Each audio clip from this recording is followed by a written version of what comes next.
الشيطان الرجيم بسم الله الرحمن الرحيم. In the name of God, the Lord of mercy, the giver of mercy. Scripture is sent down from God, who has the power to decide. It is we who sent down the scripture to you, prophet, with the truth. So worship God with your total devotion. True devotion is due to God alone. As for those who choose other protectors beside him, saying, "We only worship them because they bring us nearer to God," God himself will judge between them regarding their differences. God does not guide the ungrateful liar. God could have chosen any of his creation he willed for offspring, but he is far above this. He is the One, the Almighty. He created the heavens and earth for a true purpose. He wraps the night around the day and the day around the night. He has subjected the sun and moon to run their courses for an appointed time. He is truly the mighty, the forgiving. He created you all from a single being, from which he made its mate. He gave you 4 kinds of livestock in pairs. He creates you in your mother's wombs, in one stage after another, in threefold depths of darkness. Such is God, your Lord. He holds control. There is no God but him. How can you turn away? If you are ungrateful, remember God has no need of you, yet he is not pleased by ingratitude in his servants. If you are grateful, he is pleased to see it in you. No soul will bear another's burden. You will return to your Lord in the end, and he will inform you of what you have done. He knows fully what is in every heart. When man suffers some affliction, he prays to his Lord and turns to him. But once he has been granted a favor from God, he forgets the one he had been praying to and sets up rivals to God to make others stray from his path. Say, enjoy your ingratitude for a little while. You will be one of the inhabitants of the fire. What about someone who worships devoutly during the night, bowing down, standing in prayer, ever mindful of the life to come, hoping for his Lord's mercy? Say, how can those who know be equal to those who do not know? Only those who have understanding will take heed. Say, God says, believing servants, be mindful of your Lord. Those who do good in this world will have a good reward. God's earth is wide, and those who persevere patiently will be given a full and unstinting reward. Say, I have been commanded to serve God, dedicating my worship entirely to him. I have been commanded to be the first to submit. Say, I fear the torment of a terrible day if I disobey my Lord. Say, it is God I serve, dedicating my worship entirely to him. You may serve whatever you please beside him. Say, the true losers are the ones who will lose themselves and their people on the day of resurrection. That is the most obvious loss. They will have layers of fire above them and below. This is how God puts fear into his servants. My servants, beware of me. There is good news for those who shun the worship of false gods and turn to God. So, prophet, give good news to my servants who listen to what is said and follow what is best. These are the ones God has guided. These are the people of understanding. What about the one who has been sentenced to punishment? Can you, prophet, rescue those already in the fire? But those who are mindful of their Lord will have lofty dwellings built for them, one above the other, graced with flowing streams. This is a promise from God. God does not break his promise. Have you not considered that God sends water down from the sky, guides it along to form springs in the earth, and then with it brings forth vegetation of various colors, which later withers, turns yellow before your eyes, and is crumbled to dust at his command? There is truly a reminder in this for those who have understanding. What about the one whose heart God has opened in devotion to him, so that he walks in light from his Lord? Alas for those whose hearts harden at the mention of God, they have clearly lost their way.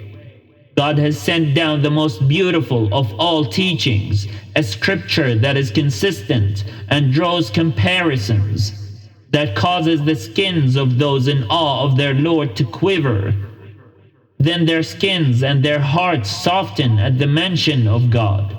Such is God's guidance. He guides with it whoever he will. No one can guide those God leaves to stray. What about the one who will only have his bare face to protect him from his terrible suffering on the day of resurrection? It will be said to the evildoers, "Taste what you have earned."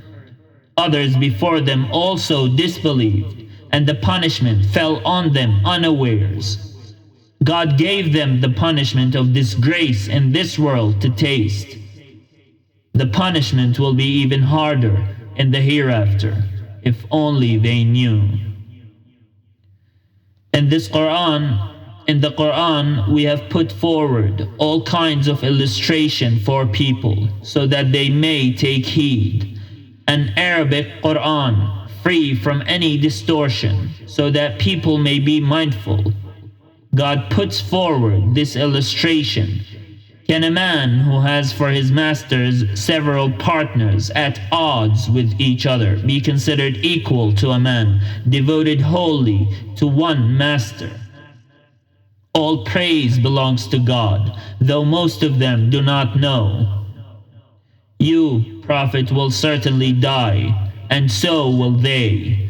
And on the day of resurrection you will dispute with one another in the presence of your Lord. So, who could be more wrong than the person who invents a lie about God and rejects the truth when it comes to him? Is there not a home for the disbelievers in hell? It is the one who brings the truth and the one who accepts it as true who are mindful of God. They will have everything they wish for with their Lord. Such is the reward of those who do good. God will absolve them even of their worst deeds and will reward them according to their best. Is God not enough for his servant? Yet they threaten you, Prophet, with those they worship other than him. If God allows someone to stray, he has no one to guide him. If God guides someone, no one can lead him astray. Is God not mighty and capable of retribution? If you, Prophet, ask them, who created heavens and the earth, they are sure to answer, God. So say, consider those you invoke beside him. If God wished to harm me, could they undo that harm? If God wished to show me mercy, could they withhold that mercy? Say, God is enough for me. All those who trust should put their trust in him. Say, my people, do whatever is in your power, and so will I. You will find out who will suffer humiliation, and on whom a lasting torment will descend. We have sent the scripture down to you, Prophet, with the truth for people. Whoever follows the guidance does so for his own benefit. Whoever strays away from it does so at his own peril. You are not in charge of them. God takes souls at the time of death, and the souls of the living while they sleep. He keeps hold of those whose death he has ordained, and sends the others back until their appointed time. There truly are signs in this for those who reflect.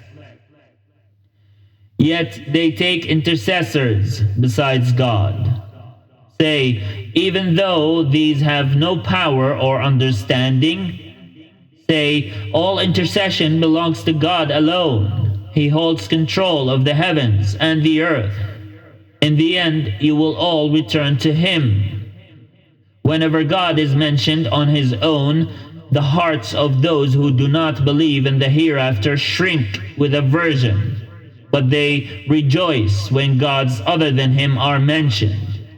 Say, God, creator of the heavens and earth, knower of all that is hidden and all that is open, you will judge between your servants regarding their differences. If the evildoers possessed the earth's assets, twice over they would offer them to ransom themselves from the terrible suffering on the day of resurrection. God will show them something they had not reckoned with. The evil of their deeds will become plain to them, and they will be overwhelmed by that at which they used to laugh. When man suffers some affliction, he cries out to us. But when we favor him with our blessing, he says, all this has been given to me because of my knowledge. It is only a test, though most of them do not know it. Those who lived before them said the same. What they did was of no use to them. They suffered its evil effects. Today's wrongdoers will also suffer the evil effects of their deeds. They will not escape. Do they not know that God provides abundantly for anyone He will, and gives sparingly to anyone He will? There truly are signs in this for those who believe. Say, God says, my servants who have harmed yourself by your own excess, do not despair of God's mercy. God forgives all sins. He is truly the most forgiving, the most merciful. Turn to your Lord, submit to Him before the punishment overtakes you and you can no longer be helped. Follow the best teaching sent down to you from your Lord before the punishment suddenly takes you unawares and your soul says, woe is me for having neglected what is due to God and having been one of those who scoffed. Or it says, if God had guided me, I would have joined the righteous. Or, faced by punishment, it says, if only I could have another chance, I would join those who do good. No, indeed, my messages came to you and you rejected them. You were arrogant and rejected the truth. On the day of resurrection, you, prophet, will see those who told lies against God, their faces darkened. Is there no home for the arrogant in hell? But God will deliver those who took heed of Him to their place of safety. No harm will touch them, nor will they grieve. God is the creator of all things. He has charge of everything. The keys of the heavens and earth are His. Those who have rejected the revelations of God will be the losers. Say, do you order me to worship someone other than God, you foolish people? It has already been revealed to you, prophet, and to those before you. If you ascribe any partner to God, all your work will come to nothing. You will be one of the losers. No, worship God alone and be one of those who are grateful to Him. These people have no grasp of God's true measure. On the day of resurrection, the whole earth will be in His grip. The heavens will be rolled up in His right hand. Glory be to Him. He is far above the partners they ascribe to Him. The trumpet will be sounded, and everyone in the heavens and earth will fall down senseless, except those God spares. It will be sounded once again, and they will be on their feet, looking on. The earth will shine with the light of its Lord. The record of deeds will be laid open. The prophets and witnesses will be brought in. Fair judgment will be given between them. They will not be wronged, and every soul will be repaid in full for what it has done. He knows best what they do. Those who rejected the truth will be led to hell in their throngs. When they arrive, its gates will open, and its keepers will say to them, "Were you not sent your own messengers to recite the revelations of your Lord to you and warn you that you would meet this day?" And they will say, "Yes, indeed, we were." But the sentence of punishment will have been passed against those who rejected the truth. It will be said, "Enter the gates of hell. There you will remain. How evil is the abode of the arrogant." Those who were mindful of their Lord will be led in throngs to the garden. When they arrive, they will find its gates wide open, and its keepers will say to them, "Peace be upon you. You have been good. Come in. You are here to stay." And they will say, "Praise be to God, who has kept his promise to us and given us this land as our own. Now we may live wherever we please in the garden. How excellent is the reward of those who labor." You, Prophet, will see the angels surrounding the throne, glorifying their Lord with praise.